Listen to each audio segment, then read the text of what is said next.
Right, welcome everyone.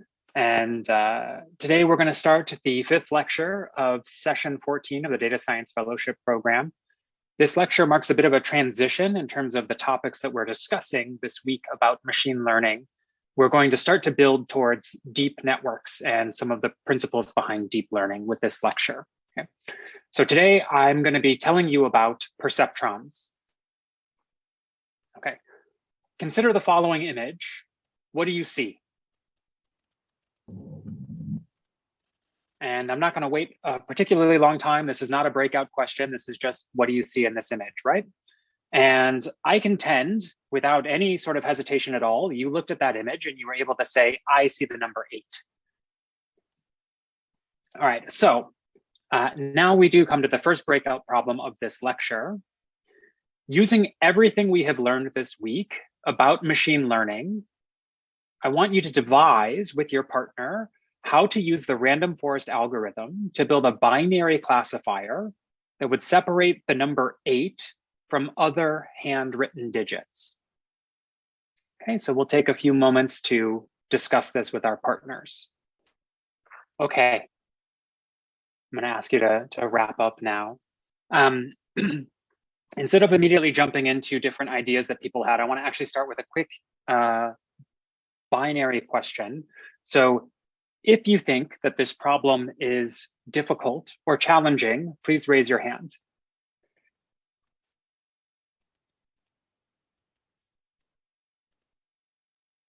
And I see now essentially everyone has their hands raised. And indeed, that is a lot of what I was hoping for you to take away from this problem, because basically, going back to the introductory lecture from this week, this was how people would try to classify images before the advent of deep learning, okay? I'm gonna throw out a couple possible ideas. Maybe you had similar ones, but all of our ideas were gonna be ones that would be helpful, but they also are likely incomplete, right? So we could build an algorithm that identifies circles. And this would be useful because the number 3 doesn't have fully closed circles, right? So if you find a circle in an image, it might be an 8, but it is not going to be a 3. We could build an algorithm that identifies straight lines, and then we might be able to eliminate things like the number 4 or the number 1 or the number 7 from our binary classifier, because 8 is basically curved lines and those other numbers have only straight lines, right? We could also maybe find some way to build a feature that only looks at the bottom half of an image. The top of an 8 and a 9 look pretty similar, but the bottoms are very different, right? So if we somehow could only look for lines or curves in the bottom half of the image, maybe that helps us separate 8s and 9s, right? And basically so on and so on, right? We just keep coming up with these rules, more and more rules, more and more features that we're calculating to try and do a better and better job of separating 8s from the other digits, okay? We've just come up with a few features. All of those would actually be very difficult to derive, right? So while I can in words say, find a circle, if we're actually telling a computer how to find a circle in an image, that is not so straightforward. But even if we could do that, right, all of the rules that we just came up with don't actually separate 8 and 0. So I think it's clear that this is a very hard problem. Using random forest to try and separate handwritten digits would be challenging. Okay, so we are on the road to success with the approach that we discussed. And yet, okay, when I showed you the image 8 at the beginning of today's lecture, immediately, instantaneously, you looked at that number and you said, that's number 8, right? You didn't have to think about it. You didn't have to spend a moment saying, I see a circle, okay, this is not a number 4. Oh, there's no line at the bottom. It's also not a number 9, right? You just looked at it and saw that this was the number 8. And that is because all of us, each and every one of us, has a supercomputer inside our heads, right? This is a supercomputer that's been trained over many, many generations of evolution in order to immediately recognize the things that are put in front of our eyes, okay? We don't have to construct sort of line by line rules, and especially very precise rules. Constructing line by line rules, precise rules, in order to teach a computer to have the same recognition power is really, really difficult. Okay. So when it comes to very complex tasks like computer vision or classifying handwritten digits, we need a new type of machine learning relative to the different things that were discussed during lectures yesterday. Right? Random forest is not going to be particularly successful. Right? So to start that process, I would like to introduce the Perceptron. The Perceptron is an artificial neuron. I'm not a biologist, so I'm not going to claim to be able to make very deep or informed description of how biological neurons work, okay? But here's my very simple model of a biological neuron. A neuron receives multiple inputs, and these inputs could be from other neurons, or they could be from other signals that are presented to the brain from some other place in the body. And it weighs the relative information from each of these inputs before becoming activated. So an activated neuron then sends signals to other neurons elsewhere in the brain, or remaining dormant. It essentially sends no signal whatsoever. Okay. All right, so this brings us to the perceptron. Our perceptron takes several binary inputs, x1, x2, up to xn, and ultimately it produces a single binary output. So every input has a relevant weight in a perceptron, w1, w2, up to wn, and the weights are multiplied by the corresponding input before taking the sum of all the weighted inputs and comparing that to some threshold. Right? So mathematically, that's what's going on, right? If the weighted sum is greater than the threshold, then the output is equal to 1. The perceptron is considered activated. If the weighted sum is less than the threshold, then the output is 0. Okay? So we have a bunch of binary inputs that ultimately result in some binary output. Okay? So here's a graphical representation of the perceptron. You can see here all the different inputs. And in this figure, the index runs over m instead of n. But we have input 1, x1, input 2, x2, etc., up to x sub m. These inputs are then multiplied by their weights w. And these are combined to then get a sum y, which is compared to some activation, leading to our output of either being activated and equal to 1, or not activated equal to 0. Okay. Mathematically, we can represent a perceptron with the following, right? The output is equal to 0 if the sum of the inputs multiplied by the weights is less than or equal to the predefined threshold value.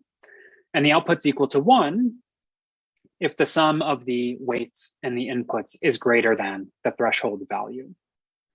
Okay. So a single perceptron can be used to answer questions that rely on many varied inputs, right? So we showed this going up to some arbitrarily large number n. But let's use an example. Let's just create a simple example together now. Right? Let's consider a question. Should I walk the dog? Right? So at any given time, whether or not you are going to walk the dog depends on a variety of different factors. Let's oversimplify and assume that there are 3 primary factors that decide whether or not you should walk the dog.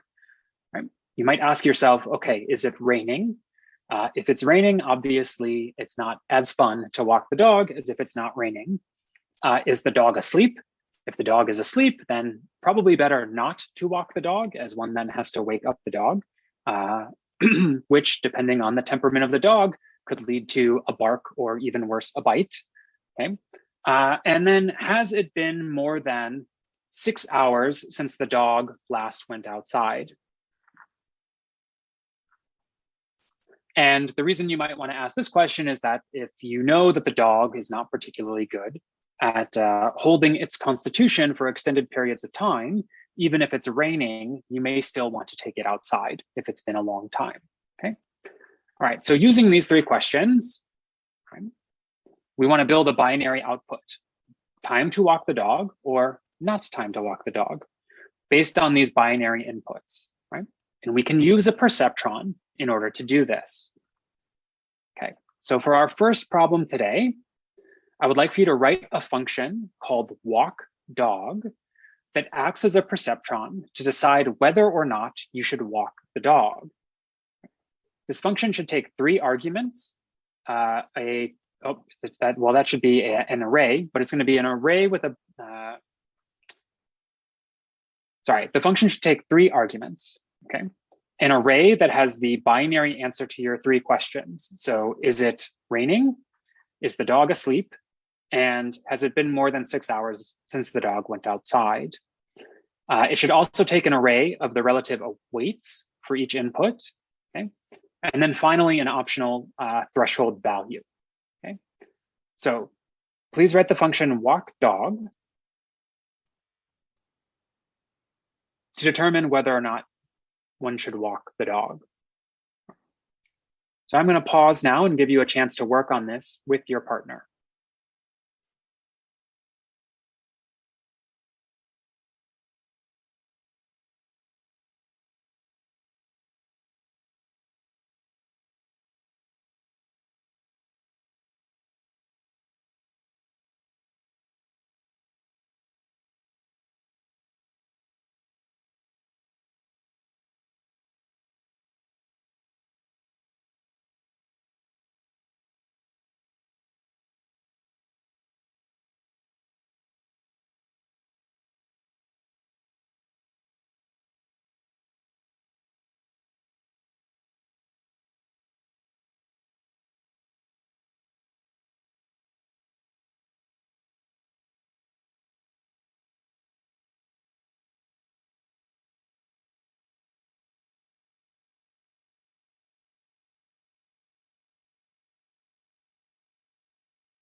Okay, so I hope you had a chance to work through a solution. I have added a solution. This is not the only solution, but a possible solution, right? Where we take the sum of the questions multiplied by the weights, and then we compare that to the threshold. And if the sum is greater than the weights, then we set the variable walk equal to true. Otherwise, we set the variable walk equal to false, and then we return the variable walk at the end of the function. So we can execute this cell. All right, and we are now ready to calculate whether or not we should walk the dog. Okay, so this brings us to the next problem. Use the newly created perceptron to determine whether to walk the dog if it is raining outside, the dog is asleep, and the dog last went out 2.5 hours ago. Okay? And just as a quick reminder, recall that the inputs should be binary, right? The answers to these questions are binary. All right, so I'll give you a second to try to work through that. So for our 3 binary inputs, We see that it's raining outside. So that means the answer to the first question is yes, it is raining. Okay. We also know that the dog is asleep. So yes, the dog is asleep. And then finally, the dog went out 2.5 hours ago, which is less than 6.5 hours ago. So no, the dog, no, it has not been more than 6 hours since the dog last went out. So in this case, our binary input is going to be 1, 1, 0. And if we execute this cell, okay, we find that no, we are not going to walk the dog, not right now anyway. Okay. The dog continues to sleep for another 4 hours, and the rain has not stopped. But now the dog wakes up. Should you walk the dog? Okay. And again, I'll give you a second to input your answers for this question. All right, so considering the binary inputs to this particular question, it is raining outside, okay? The dog is not asleep anymore. The dog has woken up. And has it been more than 6 hours since the dog last went out? And the answer is yes, it's been 6.5 hours at this point. So our binary inputs are gonna be 1, 0, 1. And if we execute that, we see that, despite the rain, gosh darn it, despite the rain, we still have to grab the leash and take the dog out because the perceptron tells us we should, okay? So that was a very simple example, and yet I hope that you can see how perceptrons can then be used to perform, a classification task if you had some sort of binary problem that you were working on, okay? Now I want to build a more generic perceptron, not just a simple model to determine whether or not we should walk a dog, okay? We can simplify the representation that we had previously for a perceptron by replacing what before had been shown as a sum by a dot product. So if we take the dot product of the weights and the inputs, so W and X sub n, that's equivalent to taking the sum of the product of these things over n, right? And furthermore, we can move the threshold to the other side of the inequality. And this will give us a slightly more standard mathematical notation for a perceptron or for an artificial neuron, okay? This threshold that we're moving to the other side of the inequality, we're gonna call that the bias from now on, the bias B, okay? So now we have that the output is equal to 0 if w dot x plus b is less than or equal to 0, and the output is equal to 1 if w dot x plus b is greater than 0. Okay, so this is just slightly different notation, but honestly the exact same thing that we had previously. Okay, so now I'd like for you to build a generic perceptron that can take any collection of input signals and weights, as well as biases, to determine the binary output from the artificial neuron. Okay, so write a generic function, perceptron, that takes as input arrays called signals and weights, as well as a float called bias. Okay? The function should return a Boolean indicating whether or not the perceptron is activated. Right? So again, we'll pause here, and I'd like for you to spend a moment working with your partner to solve this problem.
And if you turn your attention to the screen, we have an example solution. This is not the only solution, but for this function Perceptron, we want an input which includes signals, weights, and a bias. We then want to calculate this Boolean variable called activated, right, which tells us whether or not the perceptron has been activated. So here I'm using a little bit of a one-line trick for an if-else statement in Python. So we're going to say that activated is true if the dot of signals and weights plus the bias is greater than 0. Otherwise, activated is equal to false. Now, if you wrote a multi-line if-then statement or if-else statement, that's perfectly fine. You'll still get the same results that we have here. If you took a sum, if you did NP sum of signals multiplied by weights, that is also perfectly fine. Okay, so now we can execute this cell. And for the next problem, we want to know, is the perceptron activated if the signal is equal to 2.3, 5.3, 1.2, 3.4, and the weights are equal to -3, 2, 0.5, and -1. And I'll give you a second to enter that and check for yourselves.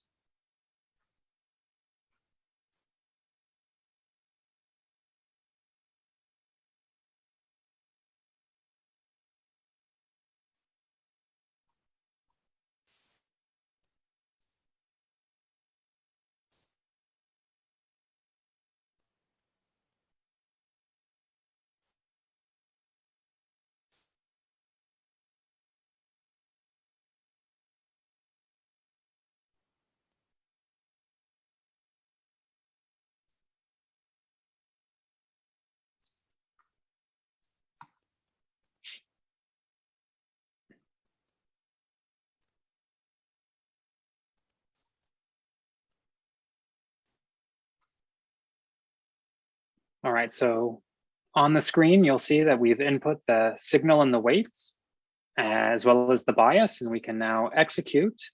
Okay. And in this instance, we find that the perceptron is activated. All right. For the next problem, what if the signal and the weights do not change, but the bias is equal to 2?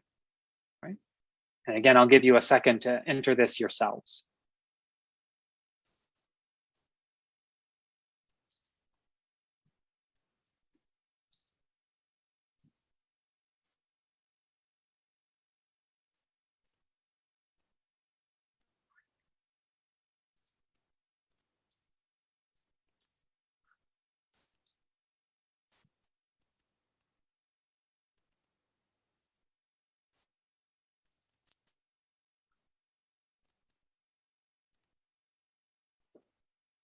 Right, and so if we lower the bias by 2 units, okay, we now find that the perceptron is not activated in this case. Okay. All right. So now I want to talk about using perceptrons for classification. I've mentioned this already, but if this has not yet been clear, perceptrons can be used in order to classify sources, right? And in particular, to classify binary problems. Either you have a 1 or a 0 as an output from your perceptron, okay? To demonstrate how this works, we're going to generate some 2-dimensional data, but the principle can be scaled to any arbitrarily large number of dimensions, right? The perceptron can take any number of inputs up to n, where n is some integer, and that n could be arbitrarily large. Okay? We're going to use scikit-learn in order to simulate our 2-dimensional data set, and we're going to have 2 classes in these 2 dimensions. Okay, we're only going to use 30 samples, and that's going to make it easier for us to visualize what's going on. Okay, so if you just execute the next cell, okay, that generates the data, which is then stored in the X and Y array, as is standard for scikit-learn operations. Okay. And next, if you execute the next cell, you'll be able to visualize what this data looks like. Okay. So we can see that there are observations belonging to 2 different classes, the positive class, which is shown by the open circles, and the negative class, which is shown by the plus symbols. And I realize now that that is not the most intuitive convention here. So I actually did not do a good job of minimizing your cognitive load. This is not a good representation from our session on visualization. At any rate, here's what the data looks like. We now want to try to build a classifier that can classify sources in the X1, X2 plane. Okay. So how do we do that with a perceptron? Okay, well, we have two inputs, X1 and X2, which means we have two weights. So we need to take those two inputs, multiply by two weights, and then add a bias in order to determine whether or not the perceptron is activated. And again, the perceptron is activated when it is equal to one of the members of class equal to 1, okay, the open circles, right? We have 30 observations, so we have a training set of 30 sources. Excellent, okay? All right, so to train the perceptron, what we need to do is update the weights within the model, right? Here's the pseudocode for how we'll do that. We apply the perceptron to one of the sources, one of the points, okay? We then need to adjust the weights if the perceptron makes an incorrect classification for one of these given sources. Okay? We then will repeat this procedure over all data points. So we're basically gonna slowly, incrementally change the weights within the perceptron in order to make it more accurate. Okay? We can then repeat this procedure multiple times. So we update the weights, we do that for every data point.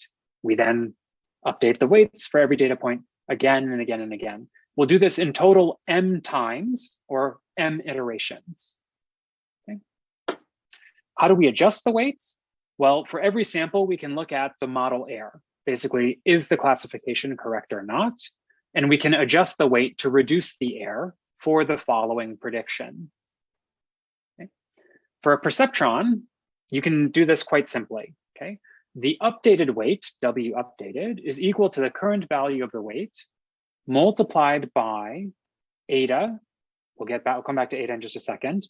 The true value, so either 0 or 1 of the source that's being tested, minus the predicted value, 0 or 1, multiplied by x, basically the value of the input. Okay. W updated is the new value of the weight. W current is the current value for the weight. Eta is what is called the learning rate. So essentially, eta is a user-supplied number that specifies how quickly the weights are updated during each trial of one of the sources in the training set. Okay, X is the input signal, and Y true minus Y predicted captures whether or not the classification was correct. And you'll notice there's no squared or anything here. That's because Y true minus Y predicted can be 0, in which case you don't need to update the weight. You have the correct classification, or it can tell you the direction in which you need to go in order to be more likely to call something a 0 or a 1, as the case may be. The learning rate is selected by the user, as I said, but for large problems, complicated problems, if you're very uncertain about what learning rate should be adopted, you can use things like cross-validation to help figure that out. Okay. All right. We also need to decide the total number of iterations that we pass through the training data. Each one of these iterations is referred to as an epoch. And generally speaking, the number of epochs for which you train your algorithm there's no rule of thumb, basically. This is just something you have to decide. And sometimes you need to basically add more epochs if you're not getting as good a results as you otherwise might expect, okay? So within each epoch, we update the weights and the bias to improve our predictions on the generated data, right? Okay, so now I would like for you to write a function called train perceptron that accepts as input X and Y, weights, bias, epochs, and learning rate. Okay, so basically all of the variables we need in order to train a perceptron. Okay. The function should then proceed to train the perceptron for n total epochs. During each epoch, the weights and the bias should be updated using the equations given above while looping over every source in the training set. Okay. I'll just note that it's useful, you don't have to do this, but it's useful to track the number of misclassifications that occur during each epoch. So this will give you a sense of whether or not the perceptron is getting better at classification, right? And I'll also note that for this problem, we only care about training. But if you wanted to eventually perform classifications, you would have to be able to output the contents of the perceptron in order to pass new sources through the classifier to get whatever their classification is, okay? But you don't have to worry about that today, right? All right, so again, we're going to break. And this is going to take up I think this is going to take a fair amount of your time. So we're going to break and work on this with your partners for a while, right? And we'll come back and look at a solution many minutes from now. So let's try to train the perceptron.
All right, so up on the slides, I have a possible solution here. Again, we're just doing a couple for loops while updating the weights every time we go through the individual sources. So we start by creating these updated weight arrays and an updated bias array. We start by just running the perceptron on all the data to figure out how accurate the model works prior to training. We then want to loop over all of our epochs M. In each epoch, we'll keep track of how many things are misclassified. We loop over the individual sources, right? And I use this zip function in order to be able to loop over two arrays that are the same size. We then make a prediction for the source based on the updated weight. Actually, here is a problem. It's a good thing we're going through this step by step. This should be W updated. Otherwise, the predictions will never change. And this should be bias updated. Okay. So our predictions are based on the updated weights and biases. We figure out the value of Y true minus Y pred, which helps us both keep track of things that are misclassified, but also update the rates themselves. Okay. And then at the end of every epoch in the for loop, we print out the accuracy. Okay.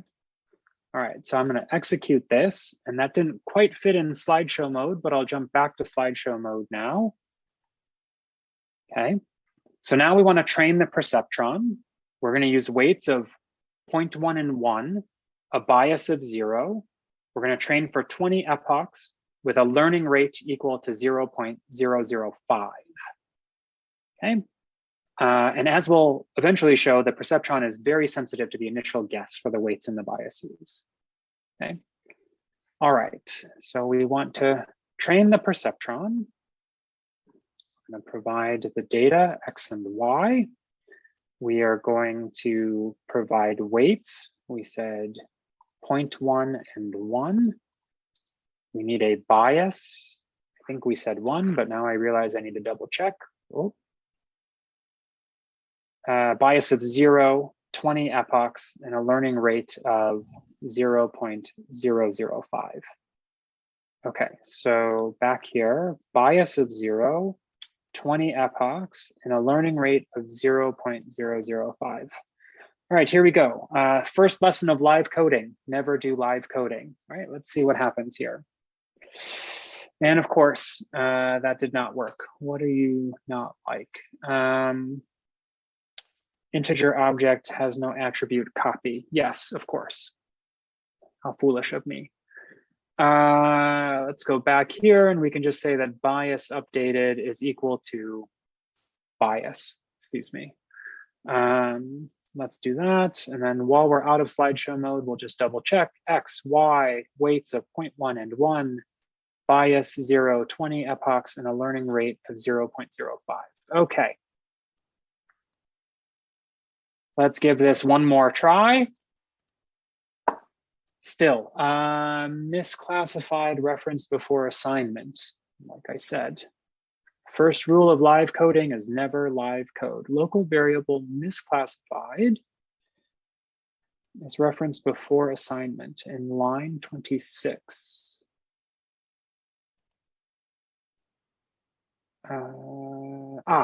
Typo. That should be misclassified. Okay, let's try that one more time. One more time. Yes, okay. We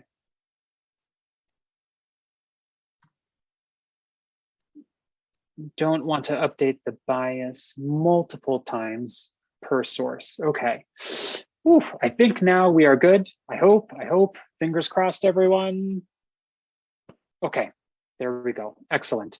And we can actually, that looks a little bit gnarly. We can clean this up a little bit by saying 0.4, the limitation on the size of our float, invalid syntax. Hey, Adam. Adam. Yes. Is it at all Yes. possible for you to zoom in on the notebook a little bit? I hear some folks in the back of the room are having a little bit of trouble reading the code. I can make it a bit bigger, yes.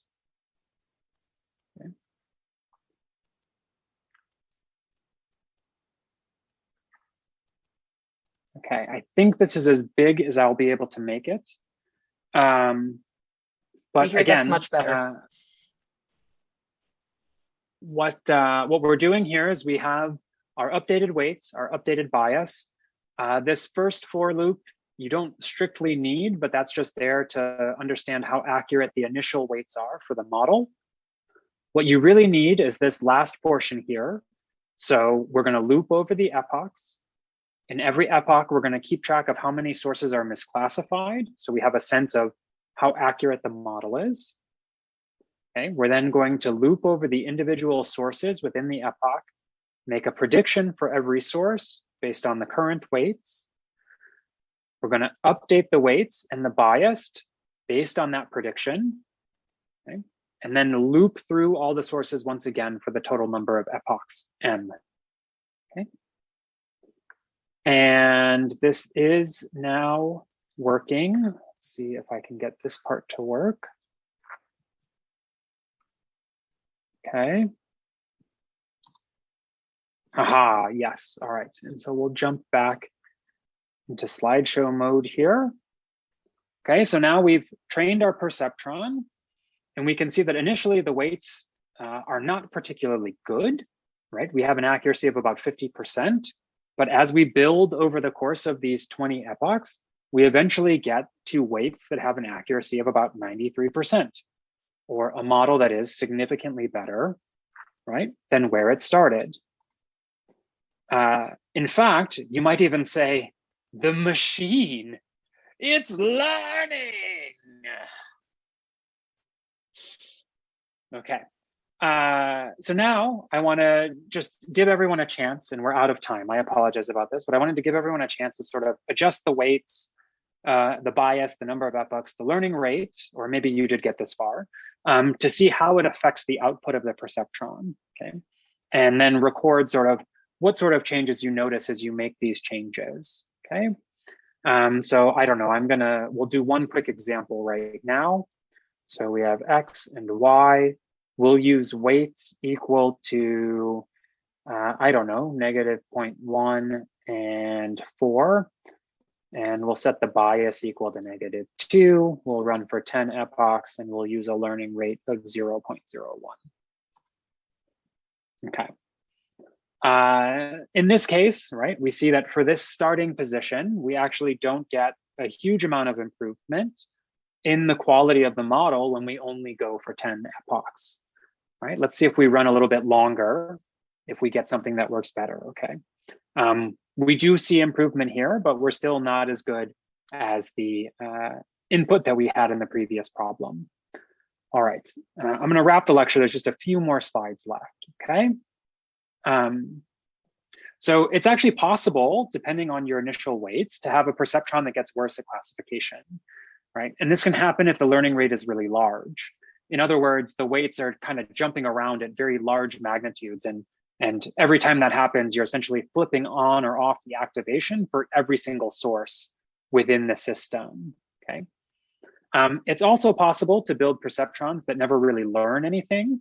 So if you adopt weights that essentially put you very, very, very far from the correct solution, then making incremental changes to those weights doesn't necessarily or doesn't guarantee that you're going to get any closer to the correct dividing line, right? So for this problem, we're just basically trying to define a line that separates the two classes, okay? And so you can demonstrate that if you will. All right, so now we've all built a perceptron. Okay. You've also seen the limitations of a perceptron. Okay. The strength of machine learning lies in their ability to identify and capture a nonlinear structure within data. Okay. But the perceptron is almost too nonlinear, right? If you have any inputs that are close to the activation boundary, even a very small change in the weights can rapidly lead to a bunch of misclassifications. And that's not necessarily a desirable property, right?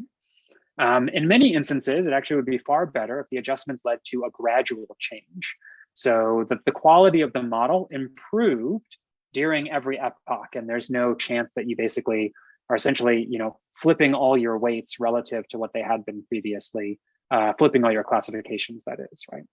And this can be achieved better with different models for the artificial neuron. Okay, and in particular, I want you to consider a neuron that's activated with the sigmoid function, which we saw yesterday when we did logistic regression, okay?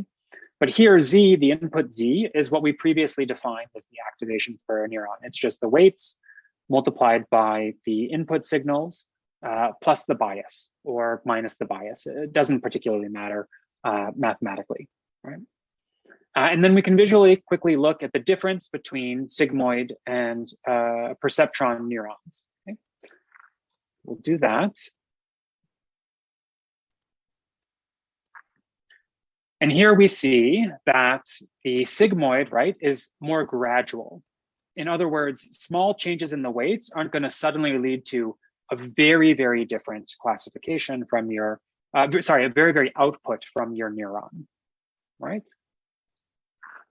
And so the sigmoid is basically, it's a smooth version of a perceptron, and we can exploit this smoothness, which is what we're going to do in the next lecture, okay?